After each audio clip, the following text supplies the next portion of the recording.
잠시 기도하겠습니다. 좋으신 우리 하나님 아버지 감사하고 감사합니다. 복되고 거룩한 주일 하나님 앞에 예배 드리게 되어서 감사합니다.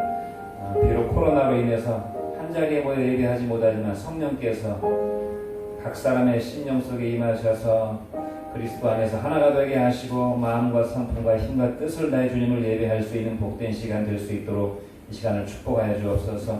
감사드리고 예수님 이름으로 기도합니다. 아멘. 우리 찬송가로 찬양드리겠습니다. 찬송가 28장 복의 근원 강림 와서 찬양하겠습니다.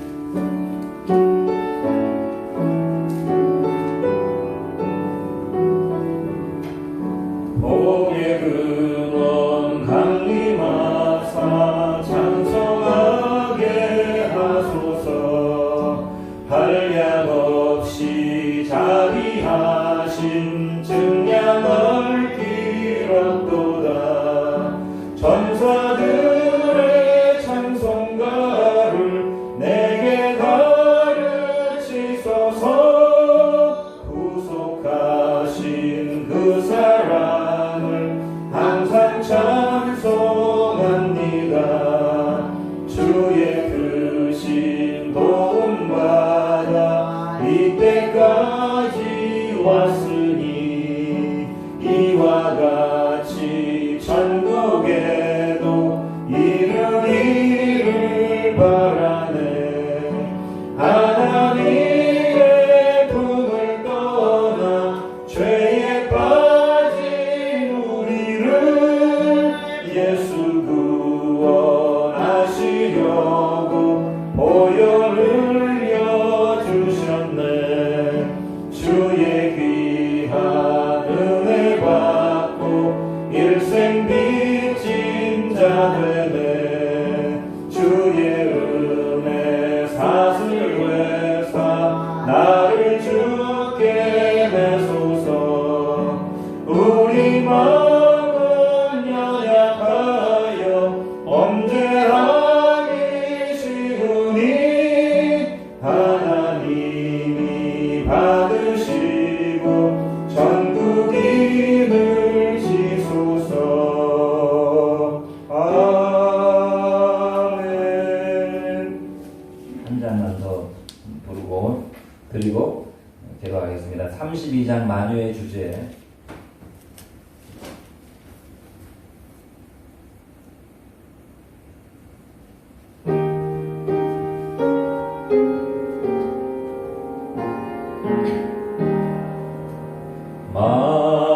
만유의 주제 존귀하신 예수 사람이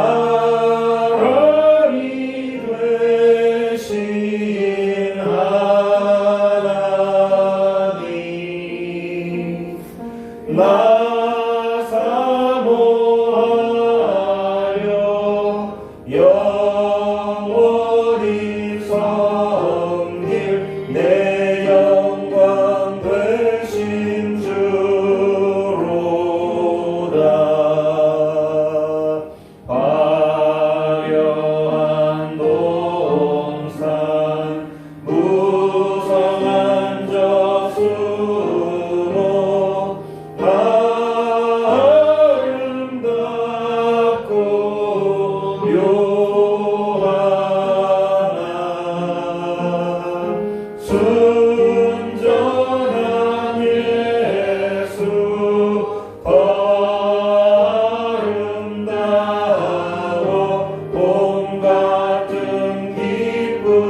감사하고 통회하는 마음으로 회개하며 우리의 죄를 고하고 거룩과 선교를 위해서 또 우리에게 주신 지상 명령을 위해서 우리 가족들을 위해서 교회를 위해서 가정복음화를 위해서 선교사님들을 위해서 구제기관 사역자들과 나라와 민족을 위해서 또 코로나 종식이 속히 이루어져서 하나님 앞에 자유롭게 예배하고 복음을 전파할 수 있도록 위해서 기도하고 이 시간 예배를 섬기는 단주자와 또 저를 위해서 말씀을 증거하는 저를 위해서 기도해 주시기 바랍니다. 기도하겠습니다. 좋으신 우리 하나님 아버지 감사하고 감사합니다. 우리의 찬양과 영광과 예배를 받으시기 합당하신 하나님 아버지께 마음과 성품과 힘과 뜻을 다해서 예배하며 주님을 갈망하며 주님을 사모하며 주님을 찬양하며 높여드리오니 이 예배를 받아 주옵소서. 살아계신 우리 하나님 아버지 코로나로 인하여서 하나님 앞에 지체들이 한 마음으로 한 몸으로 모여서 예배드리지 못하고 있사오나 성령 하나님께서 은혜를 베풀어 주셔서 저들이 있는 자리가 하나님을 찬양하고 예배하는 복된 자리가 되게 해주시옵소서. 저들 속에 감사가 넘쳐나게 하여 주시옵소서. 일생을 하나님 앞에 감사함으로 예배하는 인생이 될 수 있도록 축복해 주시옵소서. 상하고 통해하는 마음으로 회개하며 기도하오니 살아계신 하나님 육신의 본성, 육신의 정욕과 안목의 정욕과 이생의 자랑과 교만과 혈기와 미움과 시기와 질투와 헛된 세상 영광을 추구하는 것과 마음의 원망, 불편, 걱정, 근심과 미움과 시기와 질투의 모든 허물과 죄악들을 하나님 앞에 회개하오니 살아계신 우리 하나님 아버지 예수 그리스도의 십자가의 거룩한 핏뿌림을 통해서 우리의 심령이 새롭게 정결해지게 하시고 하나님 앞에 신령과 진정으로 예배드리며 주님의 거룩하신 성품을 닮아가는 열매 맺는 인생 될 수 있도록 축복해 주옵소서. 우리에게 말씀과 성령을 부어주시고 전도의 사명 주셔서 감사드립니다. 살아계신 하나님 먼저 내 가정이 하나님 앞에 온전히 그려진 가정이 되기를 원하오니 아직도 하나님을 알지 못하는데 가족들에게 내 친지들에게 형제들에게 생명의 복음을 허락하여 주시옵소서. 예수를 알게 하여 주시옵소서. 영원한 생명과 영원한 축복을 알게 하여 주시고 있게 해 주시옵소서. 살아계신 우리 하나님 아버지 우리의 삶에 무거운 짐들이 있습니다. 가정에 자녀의 남편과 아내와 우리 직장 생활에 하나님 우리의 건강에 문제 많은 문제들 인간관계 문제들 있는 것을 주님께서 알고 계시오니 하나님을 예배함으로 모든 문제들이 풀어지는 역사가 있게 하여 주시옵소서. 주님 주신 진정한 안식과 평강이 있게 해 주옵소서. 박범준 연상호 선교사님들에게 은혜와 능력을 베풀어 주시고 영국과 미얀마 속에서 하나의 썩어지는 미랄로 많은 생명의 열매를 거두는 축복된 역사가 있게 해주시고 가정을 지켜주시고 모든 삶의 주께서 간섭해 주시고 형통케 해주옵소서. 아버지 하나님이 나라와 민족을 기억하여 주시고 축복하여 주시옵소서. 코로나로 하나님 전 세계가 어려운 가운데 있사오되 마지막 주님 오실 때가 가까이 온 줄 깨닫고 하나님 앞에 끼어 근신하게 하시고 아버지 하나님 믿음의 백성들이 회개했던 것처럼 회개하는 역사가 하나님을 두려워하는 역사가 나타나게 해주옵소서. 국제계 대제 국민의 모습 또한 동양과 선교사역자들에게도 은혜를 베풀어 주시고 하는 모든 일에 복을 내려주시고 하나님 복음이 전파되게 하여 주옵소서. 아버지 하나님 반주자를 축복해 주시고 종의 입술을 축복하여 주셔서 하나님 앞에 복된 말씀을 증거하게 하여 주시고 아버지 하나님 가정에서 하나님을 예배하는 종들에게 넘치는 은혜와 축복을 허락하여 주옵소서. 감사드리고 예수님 이름으로 기도합니다. 아멘. 오늘 하나님 말씀은 열왕기상 4장 1절로 34절인데 분량이 좀 많기 때문에 20절부터 34절까지 같이 읽으시도록 하겠습니다. 열왕기상 4장 20절부터 구약성경 열왕기상 4장 20절 같이 읽겠습니다. 시작. 유다와 이스라엘의 인구가 바닷가의 모래같이 많게 되며 먹고 마시며 즐거워하였으며 솔로몬이 그 강에서부터 블레셋 사람의 땅에 이르기까지와 애굽 지경에 미치기까지의 모든 나라를 다스림으로 솔로몬이 사는 동안에 그 나라들이 조공을 바쳐 섬겼더라. 솔로몬의 하루 음식물은 가는 밀가루가 30보루요 굵은 밀가루가 60보루요 살진소가 10마리요 초정의 수가 20마리요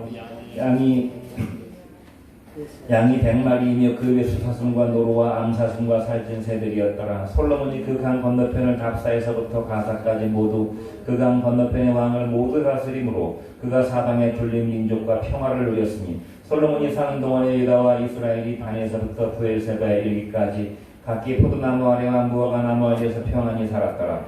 솔로몬의 병거와 말 외양간이 4만이요 마병이 12,000명이며 그 지방 관장들은 각각 자기가 맡은 달에 솔로몬 왕과 왕의 상에 참여하는 모든 자를 위하여 먹을 것을 공급하여 부족함이 없게 하였으며 또 그들이 각기 직무를 따라 말과 준마에게 먹일 보리와 꿀을 그 말들이 있는 곳으로 가져왔더라. 하나님이 솔로몬에게 지혜와 총명을 심히 많이 주시고 또 넓은 마음을 주시되 바닷가의 모래같이 하시니 솔로몬의 지혜가 동쪽 모든 사람의 지혜와 애굽의 모든 지혜보다 뛰어난지라. 그는 모든 사람보다 지혜로워서 에스라 사람 예단과 마올의 아들 헤만과 갈골과 다르보다 마음으로 그의 이름이 사방 모든 사람에게 나라에 들렸더라. 그가 잠언 3,000가지를 말하였고 그의 노래는 1,005편이며 그가 또 초목에 대하여 말하되 레바논의 백향목부로부터 다면하는 오살촉까지 하고 그가 또 짐승과 새와 기어다니는 것과 물고기에 대하여 말한지라. 사람들이 솔로몬의 지혜를 들으러 왔으니 이는 그의 지혜가 소문을 들은 천하의 모든 왕들이 보낸 자들이었더라. 아멘. 잠깐 기도하고 주의 말씀을 듣겠습니다. 좋으신 우리 하나님 아버지 감사합니다. 오늘 복된 하나님 앞에 예배하는 날 우리가 주의 말씀을 사모하여서 이 앞에 모였으니 주님 성령으로 역사해 주시옵소서. 축복하여 주옵소서. 말씀하여 주시옵소서. 감사드리고 예수님 이름으로 기도합니다. 아멘. 우리 옆에 계신 분들과 또 각 사람 가정에서 예배드리신 분들은 각각 하나님 앞에 믿음으로 고백하겠습니다. 말씀 듣고 믿는 자가 됩시다. 시작. 말씀 듣고 믿는 자가 됩시다. 오늘은 구약성경 열왕기사 솔로몬의 나라 하나님의 나라라고 하는 말씀의 제목으로 말씀을 듣도록 하겠습니다. 우리 지지난주에 솔로몬의 지혜에 대해서 우리가 하나님 말씀을 들었습니다. 솔로몬에게 하나님께서 부귀영화뿐만 아니라 정말 하나님 역사를 섬기는 데 결정적으로 중요한 하나님의 지혜를 주셨다고 했습니다.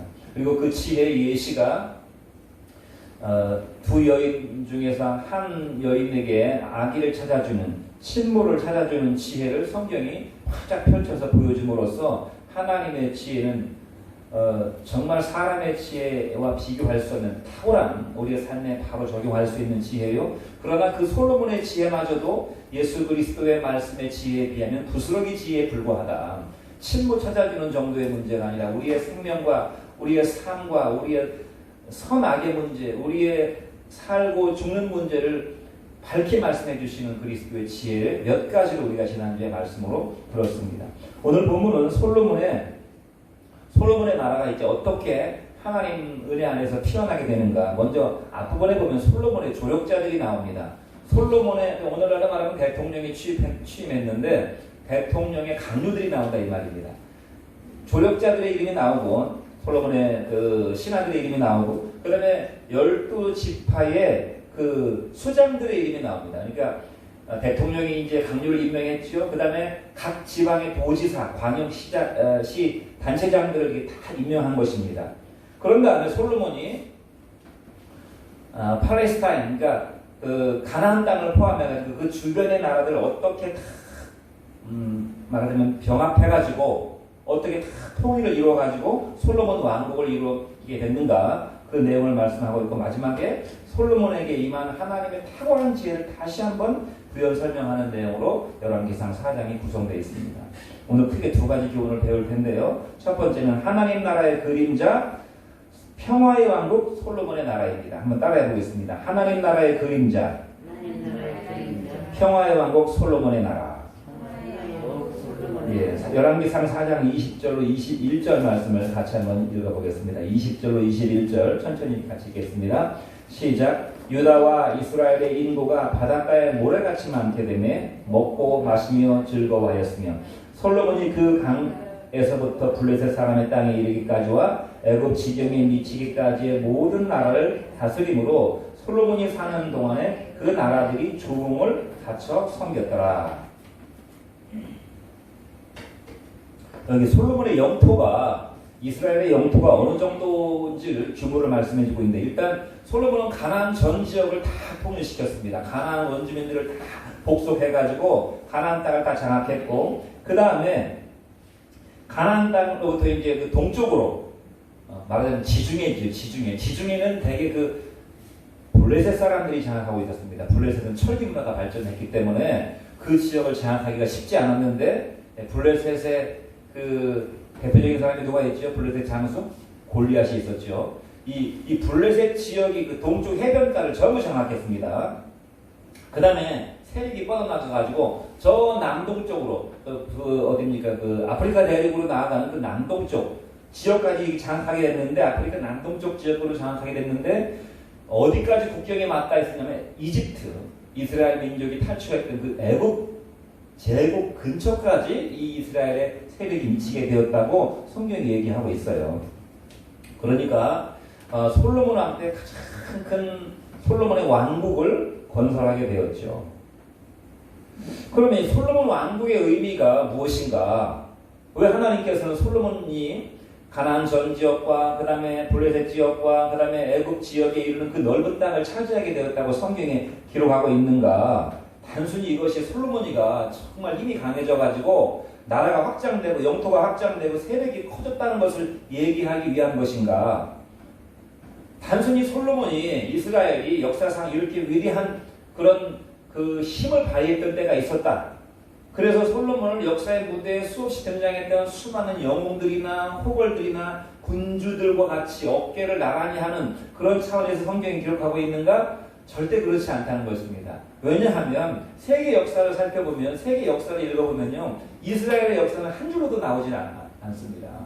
솔로몬이나 다윗의 이름은 세계 역사에 거의 나오질 않아요. 그만큼 세상 사람들의 관점에서 볼 때는 솔로몬이나 다윗은 별로 유명한 사람이 아니에요. 그러니까 그런 차원에서 보면 이것은 별로 의미가 없다 이 말입니다. 이 솔로몬이가 그 넓은 땅을 차지하게 되었다는 것의 의미는 단 한 가지예요. 가깝게는 하나님이 다윗과 솔로몬에게 약속하신 하나님의 약속이 성취되었다고 얘기하는 것을 지금 보여주고 있는 것입니다. 그 하나님 약속의 성취는 누구에게 주었습니까? 그 약속은 솔로몬의 아버지 다윗에게 주었어요. 다윗에게 뭐라고 하나님께서 말씀하셨습니까? 사무엘하 7장 12절부터 13절 말씀을 보시기 바랍니다. 같이 한번 읽어보겠습니다. 사무엘하 7장 12절로 13절 시작. 내 수완이 차서 내 조상들과 함께 누울 때 내가 내 몸에서 난 내 씨를 내 뒤에 세워 그의 나라를 견고하게 하리라.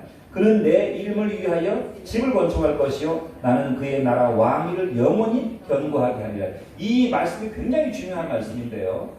구약 성경의 핵심의 말씀 중에 핵심의 말씀입니다. 왜냐하면 하나님께서 다윗에게 예수 그리스도의 나라를 약속하신 말하자면 다윗 언약이라고 불려지는 거예요. 언약은 크게요. 하나님 말씀은 다 언약입니다. 약속입니다. 맨 원시적인 언약을 따지자면 아담과 하와에게 말씀하신 여자의 후손의 약속이 있죠. 이것을 원시복음이라고 부릅니다. 그 다음에 쭉 내려오면 또 노아에게 내가 물로 세상을 심판하지 않을 것이라고 하신 약속도 이쪽에 약속이니까 노아의 언약도 있어요. 그 다음에 이제 더 구체적으로 어떤 약속이 있습니까? 아브라함에게 하신 언약이 있죠. 뒤에 나오겠지만 내가 너로 큰 민족을 이루고 내게 복을 주어 내 이름을 창대하게 할 것이다. 내 씨에서 난 내 자손이 천하 만민의 복의 근원이 될 것이다. 대적의 문을 얻게 될 것이다. 이런 아브라함의 약속이 있고요. 그 다음에 좀 더 구체적으로 모세에게 약속의 말씀을 주셨죠. 그 다음에 모세로부터 500년의 세월이 흐른 다음에 하나님은 다윗에게 또 약속의 말씀을 주셨습니다. 그런데 이 약속의 말씀들이 사실은 하나의 하나님 말씀으로부터 쭉 나오고 있는 거예요. 시대를 수백 년의 세월을 흐르면서 하나님이 그 약속하신 말씀을 그 시대의 사람들에게 계속 전해주시는 것입니다. 그리고 이 구약시대의 마지막으로 다윗에게 하신 말씀이 솔로몬 시대에 부분적으로 성취되고 있는데 그것이 바로 이 말씀이에요. 그것이 바로 내 수완이 차서 내가 네 조상들과 함께 누울 때 네가 죽을 때에 내가 네 몸에서 날 내 씨를 내 뒤에 세워서 그의 나라를 견고하게 하리라. 1차적으로 솔로몬의 왕국을 말하고 있는 것이죠. 그는 내 이름을 위하여 집을 건축할 것이요. 하나님의 성전을 솔로몬이가 건축했잖아요. 그러니까 이것은 솔로몬을 통해서 하나님의 약속이 성취되었다고 하는 솔로몬을 통해서 하나님의 약속이 성취됨으로써 가나안 땅을 다 하나님 나라를 통일시켰고 블레셋을 다 점령했고 그 세력이 이집트 접경까지 미치게 되었다고 하는 다윗에게 하신 그 약속의 말씀이 성취되었다고 하는 것에 의미가 있는 것이 그 말입니다. 많은 땅을 차지하고 힘이 커졌다고 하는 것에 의미가 있는 것이 아니고, 그러니까 세속적인 축복과 부귀 영광을 누리게 되었다고 하는 데 의미가 있는 것이 아닙니다. 그런 영광으로 따지자면 알렉산더 대왕이나 느부갓네살 왕이나 로마 황제의 그런 부귀 영화에 비하면 이것은 아무것도 아니에요. 생활의 피에 불과하다 그 말입니다. 그러니까 우리가 한 가지 교훈을 받을 것도 있어요. 우리가 하나님 믿고 부유하게 되고 성공하게 되고 잘 살게 되고 잘 먹고 잘 살게 되고 이렇게 된 거 물론 하나님의 귀한 축복이지만, 이 축복과 이 영광을 가지고 세상 사람들에게 자랑하는 거 가지고는 하나님의 영광을 나타낼 수 없다는 것입니다. 세상의 정주영이나 이건이나 이재용의 부귀 영화에 비하면 기독교인 중에 아무리 돈이 많은 사람도 그들의 영광을 따라가지 못해요. 그러니까 우리가 이런 것에 우리 신앙의 초점을 맞추면 안 된다는 것도 성경은 말씀하고 있는 것입니다. 그 다음에 궁극적으로는 두 번째로는 솔로몬과 다윗에게 주신 약속을 더 넘어서서 그로부터 1000년 전에 하신 하나님의 약속의 말씀이 있잖아요. 아까 말씀드린 것처럼 아브라함과 이삭과 야곱과 그 다음에 야곱의 12지파에게 주신 하나님의 약속이 성취되었다고 하는, 여러분 성경은 어떤 책입니까? 라고 누가 물어본다면 성경을 뭐라고 말씀하겠습니까? 성경은 어떤 책인가? 성경은 하나님의 약속의 책입니다. 하나님의 약속의 책이 좀 더 그 실감나게 얘기하면 그냥 약속이 아니라 하나님의 법적인 계약 문서입니다. 이게 우리가 집을 사거나 팔 때 계약서 쓰잖아요. 법적인 효력이 있잖아요. 이 성경 말씀은 하나님이 직접 쓰신 계약 문서예요. 그런데 그 계약이 피차 간에 당사자 간에 서로 동등한 자격이 있어가지고 우리가 하나님 앞에 억만금을 드리고 이 계약을 우리가 받은 것이 아니라, 우리가 집을 살 때 돈을 몇 억씩 주고 집을 사잖아요. 그럼 그 사람은 집을 주고 우리는 돈을 주고서 서로 계약이 이루어지잖아요. 서로 쌍방 계약이잖아요. 그런데 하나님께서 우리에게 하신 계약은 우리가 엄청난 대가를 지불하고 하나님과 계약을 맺은 것이 아니라 하나님이 일방적으로 하신 계약이다. 그래서 이것을 헬라 말로 헤카네 디아데케라고, 디아데케라는 말은 무슨 말이냐면 우리가 잘 안 쓰는 말인데요. 일방계약이란 말입니다. 일방계약. 쌍방계약이 아니고 하나님이 하나부터 열까지 다 하나님이 일방적으로 계약을 맺으셨다 그 말이에요. 그러니까 우리는 그 계약의 당사자로서 그냥 그 계약을 받기만 하면 되는 것입니다. 바로 이 성경이 하나님의 계약 문서라 그 말이에요. 이 계약 문서를 다 책으로 엮어놓은 것이 성경책이에요. 그러면 계약에서 가장 중요한 것이 무엇입니까? 약속에서 가장 중요한 것은 무엇이? 신뢰죠. 신뢰. 약속은 신뢰가 없으면 아무 의미가 없어 휴지 조각에 불과한 것입니다. 우리가 하나님의 말씀을 대할 때, 이 하나님의 약속을 대할 때 우리가 가져야 될, 우리가 해야 될 유일한 것이 있다면 그것이 무엇인가? 그것이 바로 하나님의 약속을 믿는 것이다 그 말입니다. 신뢰하는 것이다. 그런데 그 믿음마저도 우리가 만들어내는 것이 아니고 하나님이 주시는 선물이라고 에베소서가 말씀하고 있어요. 믿음도 내가 생각해보고 고민해보고 심사숙고해서 내가 믿기로 결정해서 믿었다기보다는 하나님이 내게 믿음마저도 선물을 주셨다고 성경이 말씀하고 있다 이 말입니다. 이 약속은 아브라함에게 하신 이 약속은 1000년 전에 하신 약속입니다. 여러분 우리가 지금으로부터 1000년 전으로 거슬러 올라가 봅시다. 그 시대가 어떤 시대입니까? 고려시대 초기입니다. 고려시대. 태조 왕건이 나라를 세우고 불과 얼마 되지 않았던 고려시대 초기예요. 상상할 수 없는 까마득한 옛날이죠. 그런데 하나님께서 까마득한 상상할 수 없는 그 예전에 자기의 선조의 아브라함에게 하셨던 그 약속을 지금 솔로몬에게 와서 성취하고 계신다. 그것도 부분적으로 성취하고 계신다는 사실이 얼마나 놀라운 사실입니까? 한번 그 하나님의 약속을 다시 한번 우리가 읽어보도록 하겠습니다. 창세기 12장 1절 2절 말씀을 같이 한번 읽어보죠. 시작. 여호와께서 아브라함에게 이르시되 너는 너의 고향과 친척과 아버지의 집을 떠나 내가 내게 보여줄 땅으로 가라. 내가 너로 큰 민족을 이루고 내게 복을 주어 내 이름을 창대하게 하리니 너는 복의 근원이 될지라. 물론 이 아브라함에게 하신 말씀은 아브라함의 믿음이 약해질 때마다 하나님께서 계속 약속의 말씀을 갱신해 주십니다. 계속 이 말씀을 뿌리려 가지고 계속 새롭게 이 말씀을 리바이벌 해주셔요. 하나님께서 아브라함에게 75세 된 아브라함에게 늙어서 자식을 낳을 수 없는 아브라함에게 아무것도 가진 것이 없이 우상 숭배하는 집안에서 태어나가지고 우상의 정갑쟁이 아들로 태어나가지고 갈대아 우르에서 그냥 거기서 살다가 한 줌의 흙으로 돌아가고 영원한 멸망을 받을 아브라함을 하나님이 부르셔서 내가 너로 큰 민족을 이루고 내게 복을 주어 내 이름을 창대하게 할 것이니 너는 복의 근원이 될 것이다. 내 씨가 천만인을 살게 하는 씨가 될 것이다. 이렇게 약속하셨잖아요. 그 말씀이 지금 솔로몬에게 와서 부분적으로 성취되고 있다 이 말입니다. 부분적으로 성취되었다는 말은 아직 완전히 성취되는 그런 단계가 아니고 지금 과정 속에 있다는 것입니다.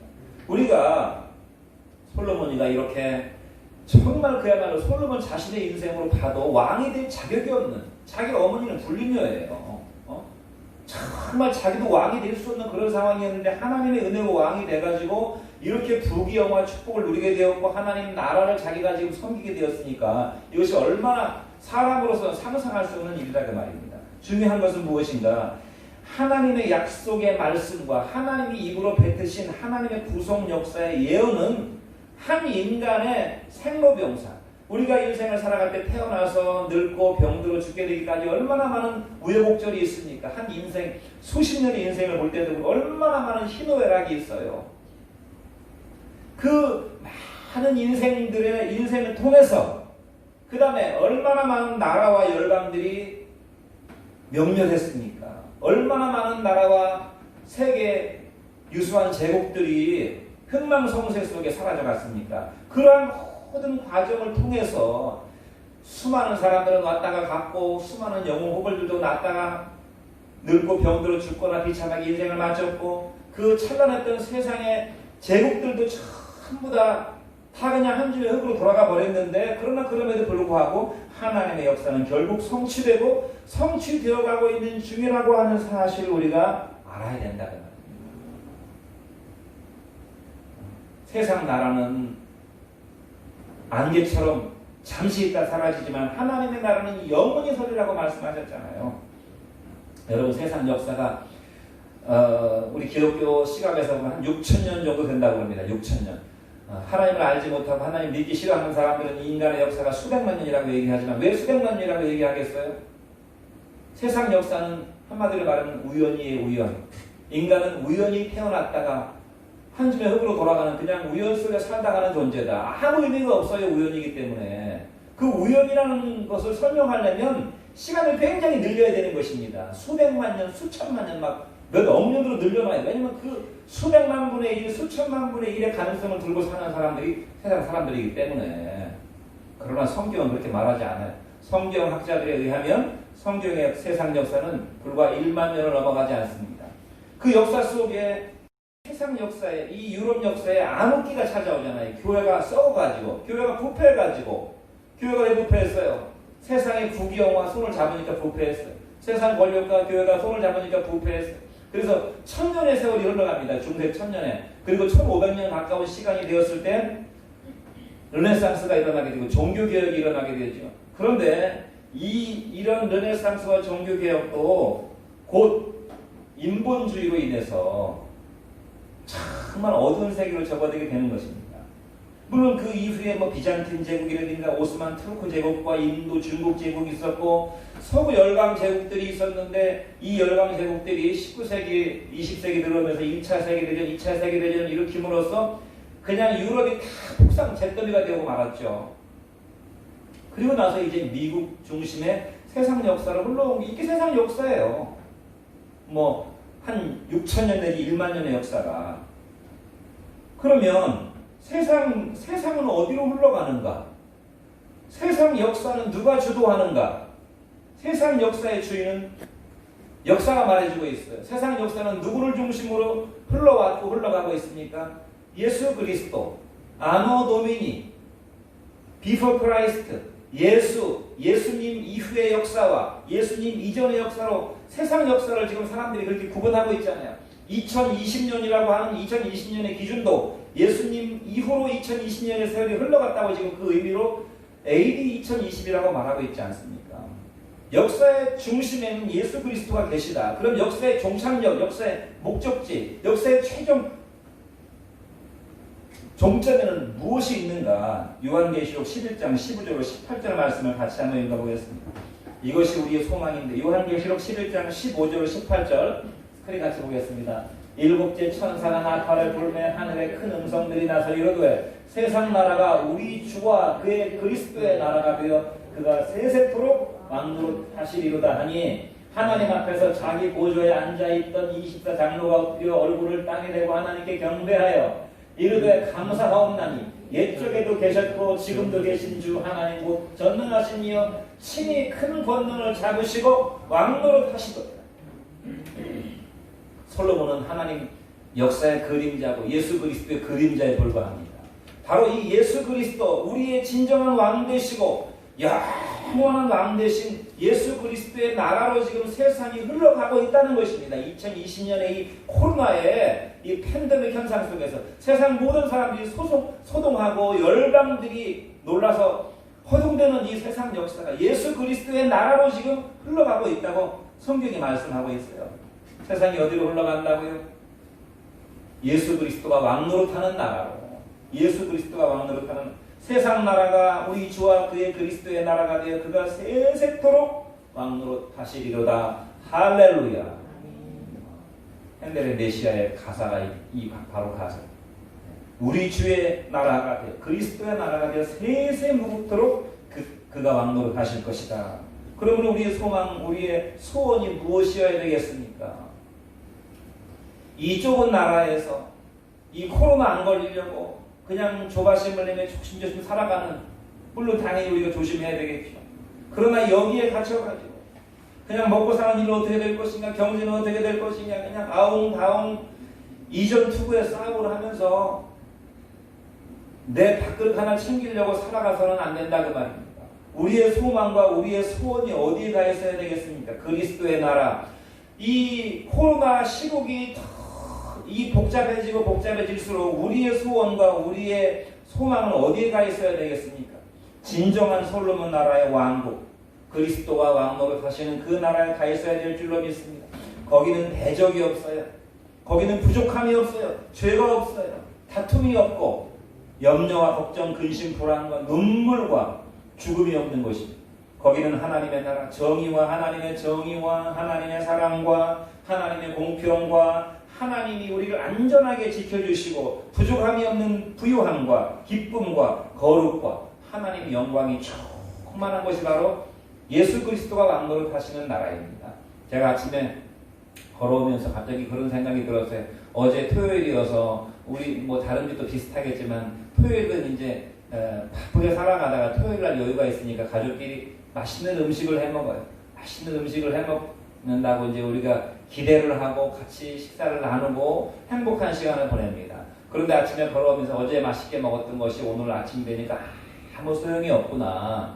세상 사람들이 세상에서 행복의 소스로 찾고 있는 먹고 마시고 가족들 간에 행복하게 지내고 서로 이렇게 즐기고 하는 것이라는 것이 조금 시간이 지나버리면 다시 배가 탁 꺼지고 아무 의미가 없구나. 그냥 다시 원점으로 돌아가는 것이로구나. 아무리 맛있는 걸 먹고 아무리 배부르게 먹고 아무리 의호식을 하고 해도 결국은 세상에 육에 속한 것이라고 하는 건 시간이 되면 다시 원점으로 꺼져버리는 것이로구나.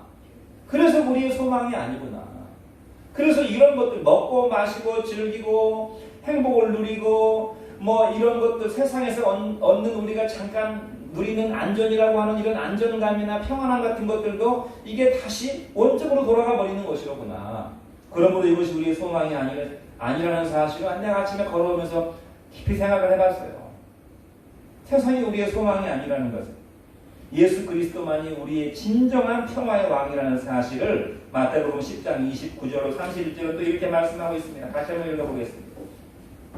마태복음 10장 29절로 31절 시작. 참새 두 마리가 한 아싸리온에 팔리는 것이 아니냐. 그러나 너희 하나님께서 허락지 아니하시면 그 하나도 땅에 떨어지지 아니하리라. 너희에게는 머리털까지 세신바 되었나니 두려워하지 말라. 너희는 많은 참새보다 귀하니라. 참새 두 마리가 한 아싸리온은 우리 한화 가치로 한 2, 3천 원 가는 돈이라고 합니다. 오늘날 우리 시대에는 뭐 참새고기를 먹지 않지만 우리 어렸을 적에는 참새고기도 먹었어요. 배가 고파서. 그 시대에도 아마 참새고기를 먹었던 것 같습니다. 참새 두 마리가 한 아싸리온이니까 참새 한 마리 1,000원짜리예요. 컵라면 한 봉지라고 말입니다. 컵라면 한 봉지에 목숨을 잃어버리는 참새 운명을 아느냐? 그것도 하나님께서 허락지 아니하시면 참새 한 마리 1,000원짜리의 가치. 오늘날 우리 시대로 말하면 아무런 가치도 없는 참새 한 마리 죽는 것도 하나님의 허락이 없이는 죽지 않는다. 하물며 너희일까 보냐.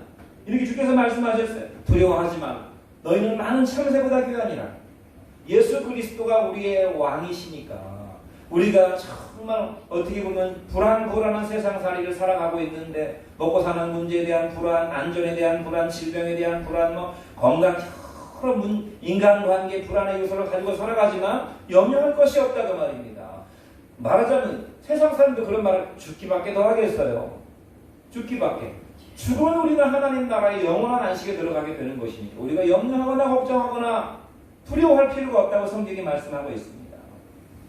왜냐하면 우리의 왕은 솔로몬 왕이 아니라 예수 그리스도이시기 때문에 그렇다는 것입니다. 마지막으로 솔로몬의 지혜 열왕기상 4장 29절 30절 말씀을 같이 읽어보겠습니다. 시작. 하나님이 솔로몬에게 지혜와 총명을 신이 많이 주시고 또 넓은 마음을 주시되 바닷가의 모래같이 하시니 솔로몬의 지혜가 동쪽 모든 사람의 지혜보다 뛰어났다고 그랬어요. 아까 성경의 말씀을 성경은 어떤 책입니까? 물으면 우리가 뭐라고 말해야 된다고 그랬습니까? 하나님의 약속의 책이라고 그랬죠. 또 누군가가 묻습니다. 성경은 어떤 책입니까? 라고 물으면 우리가 어떻게 말해야 되겠습니까? 성경은 생명을 주는 지혜의 책입니다. 지혜의 책이라고 말해야 됩니다. 지혜라고 하는 것이 무엇인가? 성경은 말씀하기를 여호와를 경외하는 것이 지식의 근본이라고 그랬고 이 여호와를 경외하는 것이 우리가 알아야 될 인간이 알아야 될 가장 근본적인 지식의 근본이다 라고 알았으면 이 근본적인 지식을 우리의 삶에 적용해야 되겠죠. 우리가 알고 있는 대로 이것이 우리의 삶을 생명을 주는 지식이니까 우리의 삶에 적용하는 것 그것이 바로 지혜입니다. 이 지혜를 성경이 말씀하고 있어요. 성경은 철학과 사상과 문학과 과학과 예술 문화의 토대가 되었습니다. 유럽 역사, 세상 역사를 보면 이 성경이 다 토대가 되고 있어요. 하나님을 그래도 조금이라도 경외했던 기독교 문명국의 유럽 나라들이 그것도 하나님의 지혜를 온전히 이용하지 못하고 부스러기 지혜, 반쪽짜리 지혜, 그야말로 하나님 지혜의 일부분을 가지고 자기들 나라를 운영했을 때 그들이 세상 역사를 주도하게 되었잖아요. 오늘날 그러나 유럽 문명의 몰락이 우리가 이 세상을 지금 보고 있는 유럽 문명이 점점 몰락해가고 있다는 것을 우리가 볼 수 있고 그것을 아주 우리가 피부로 실감할 수 있던 것이 무엇입니까? 코로나 사태를 겪으면서 유럽이라는 나라가 이렇게 부실한 나라였던가 영국, 프랑스, 독일, 이탈리아 할 거 없이 그냥 이 코로나 하나를 대처하지 못하고 사회 시스템이 막 이렇게 마비가 되고 의료 시스템이 막 엉망이고 돈도 없고 사람들의 윤리의식, 도덕의식, 시민의식도 엉망진창이고 유럽이 왜 이렇게 몰락하게 되었습니까? 유럽이 몰락하게 된 것은 단 한 가지입니다. 그들이 하나님을 버렸기 때문입니다. 그들이 신앙을 유기해버렸기 때문이에요. 그래서 하나님께서는 유럽 중심의 역사를 어디로 옮기셨습니까? 미국으로 옮기셨어요. 지금은 미국이 세계를 주도하고 있지만 미국도 지금 불안불안해요. 미국도 그들의 신앙이 점점 식어가고 있기 때문에 미국이 전 세계를 주도하고 있는데 또 미국의 중추적인 역할을 하는 사람이 누구입니까? 유태인들이라고 말하고 있죠. 불과 전 세계적으로 따져도 한 2, 3천만 밖에 안 되는 유태인들이 미국의 중심을 장악하고 있다는 말입니다. 그들도 하나님의 지혜를 사용하고 있어요. 구약 성경을 사용하고 있죠. 그들은 하나님의 지혜에 아주 옛날 지혜를 사용하고 있다 이 말입니다.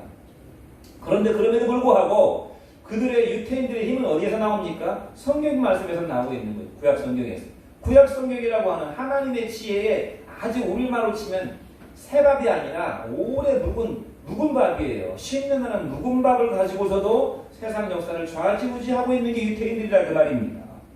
우리나라를 보세요. 우리나라가 1948년도에 2조 500년 그 지긋지긋한 양반 상론 문화에 쩌들어가지고 그야말로 그냥 국민성도 엉망진창인 그래서 일제 36년에 일본한테 먹힐 수밖에 없었던 이완용이 그런 사람을 욕할 게 아니에요. 우리나라가 이완용이 때문에 일본에게 맥힌 게 아니에요. 우리나라가 맥힐 수밖에 없는 그냥 그 왕들로부터 신하들, 국민들까지 참 먹혀도 싼 그런 상황이었다 그 말입니다.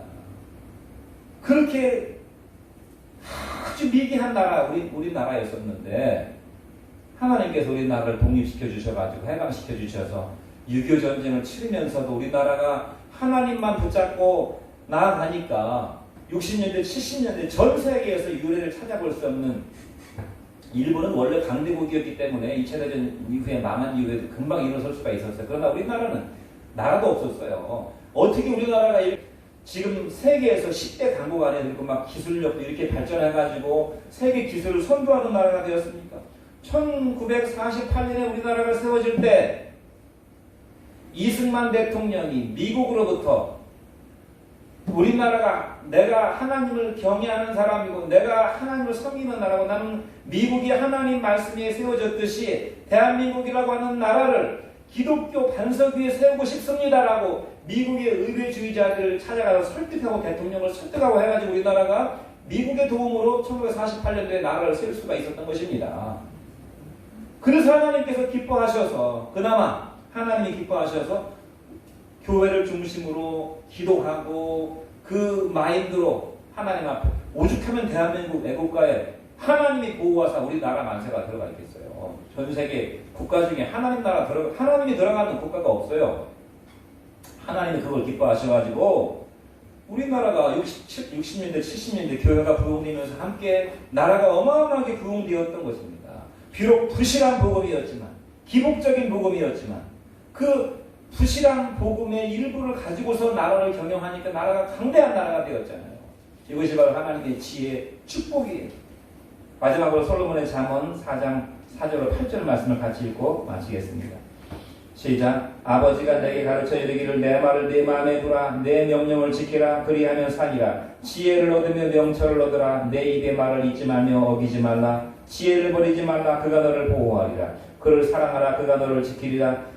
지혜가 제일이니 지혜를 얻으라. 내가 얻은 모든 것을 가지고 명철을 얻을지니라.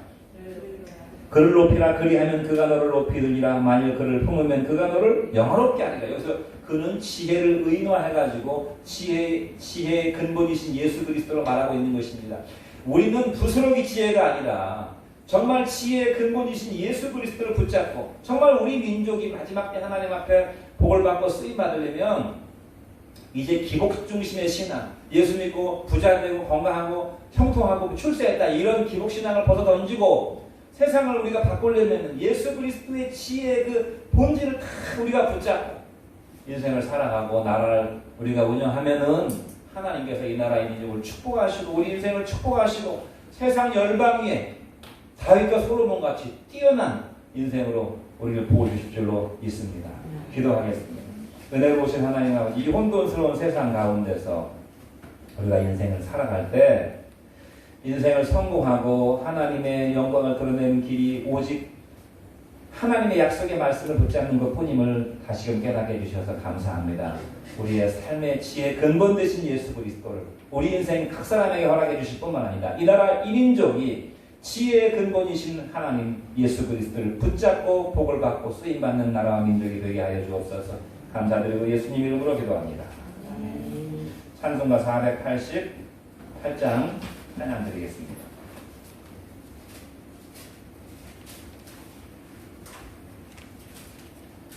1절과 4절만 보겠습니다. 488장. 이 몸의 소망 무언가 우리 주 예수뿐일세. 우리 주 예수밖에는 믿음이 아주 없도다. 주 나의 반석이시니 그 위에 내가 서리라.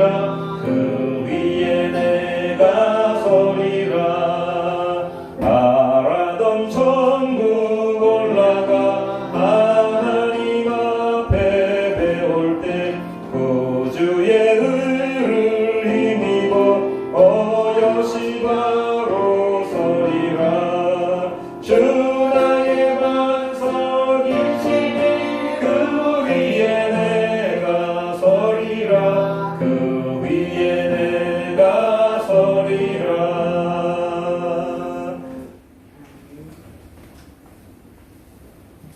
드리신 예물 놓고 하나님 앞에 기도하겠습니다.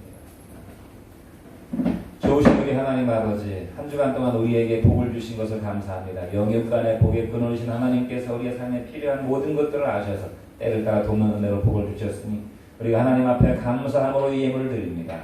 한 주간 동안 우리의 삶, 우리 인생 전체를 통해서 하나님 축복하여 주시고 공급하여 주시고 귀하게 사용하여 주옵소서.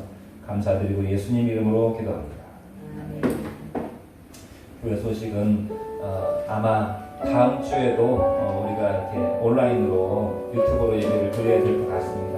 위에서 기도 많이 해주시고 하나님의 깊은 뜻이 있을 줄로 믿고 우리가 일어날 때일수록 더더욱 하나님의 지혜를 붙잡고 하나님 나라를 소망하면서 믿음으로 살아야 될 줄로 믿고 믿지 않는 여러분의 가족들을 위해서도 기도해 주시고 그 다음에 우리 청년 중심으로 1대1 성경 공부를 지금 조금씩 시작하고 있는데 너무 은혜로워서 우리 교회가 1대1 성경 공부의 역사가 일어날 수 있도록 그래서 인격적인 믿음이 들어갈 수 있도록 위해서 기도해 주시기를 바랍니다. 우리 다 같이 일어나셔서 찬송가 450장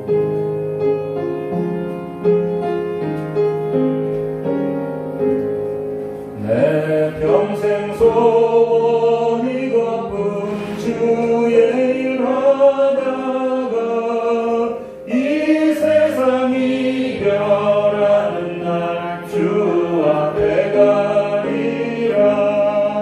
불같은 시험 많으나 겁내지 마시다.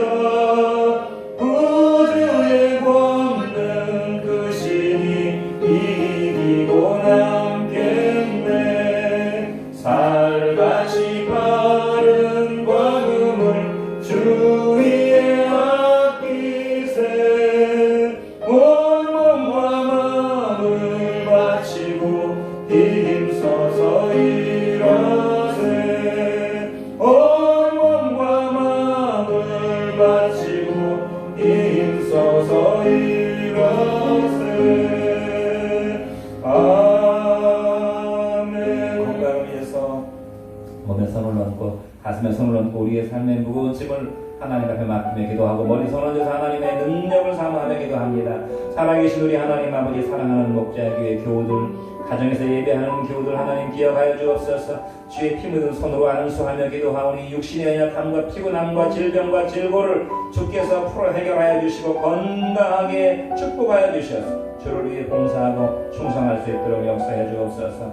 가슴에 손을 얹고 기도하오니 마음의 염려 걱정 근심 가정의 자녀의 남편의 아내의 부모 형제 건강의 문제 직장의 문제 학업의 문제 취업과 진로의 문제 결혼의 문제 하나님께서 알고 계시오니 주께서 문제가 합력하여 선을 이루며 달이 될 수 있도록 축복하여 주옵소서. 머리 손을 얹고 기도하오니 하늘의 축복과 땅의 복을 부어주셔서 지혜와 지식과 명철을 주시고 믿음의 믿음을 더하여 주셔서 짧은 인생 살아갈 동안에 주를 위해 충성하고 봉사하고 열매 맺게 해주옵소서. 이제 우리 구주 예수 그리스도의 부활하신 은혜와 하나님 아버지 그 신사랑하신 것 성령의 내조하시고 교통하시고 축복하시고 역사하심이 사랑하는 목자의 교회 교우들 머리 위에 지금부터 영원까지 함께 계실지어다.